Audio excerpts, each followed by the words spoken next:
Our recording of this afternoon's flypast and the royal family's appearance on the balcony of Buckingham Palace will be shown together with highlights from the parade at 7:05 this evening on BBC2. This is BBC1, a news report now from Moira Stewart. Within the last hour, there's been an explosion in Manchester city centre. It follows a security alert earlier this morning. Police say that bomb disposal experts were working on a vehicle when a device of some sort detonated. They say a coded warning had been received, but it's not clear from whom. A number of people have been seriously injured, but as far as they're aware, there have been no fatalities. A number of people have received injuries from flying glass. It's understood police were cordoning off an area around the Arndale Centre, a busy shopping area, after receiving reports of a suspect car parked near a branch of Marks & Spencer when there was a large explosion. We've just received these pictures of central Manchester.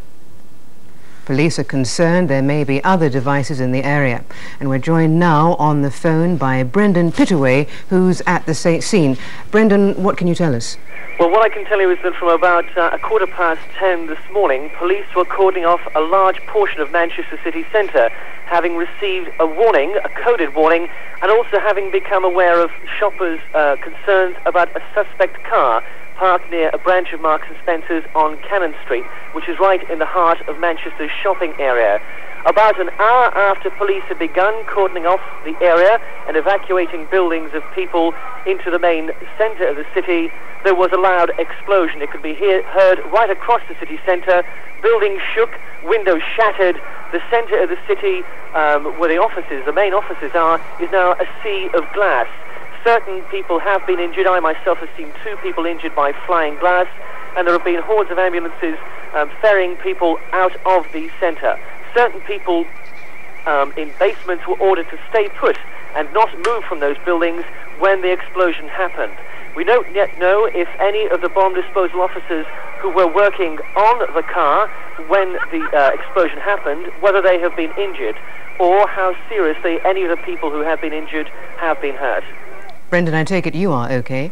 Perfectly okay. I was sat having a cup of tea when it happened, but certainly there are a great deal of people who have been shocked by what's happened, people in floods of tears, others trying to get back to their buildings to see if any of their colleagues were hurt, to make sure that everybody is okay. There's still a great deal of confusion in the city centre. Of course, there are a great number of football fans in the city today for the Germany-Russia game, and they are also adding to the confusion because a great deal don't speak English and they're wandering around trying to get into the centre and be forced away. Brendan, thank you so much for your report. We'll bring you more details in our next scheduled news at 1 o'clock. You're watching BBC1. The weather now with Suzanne Charlton. Thank you, good afternoon. Well, grandstand coming up shortly and of course heading off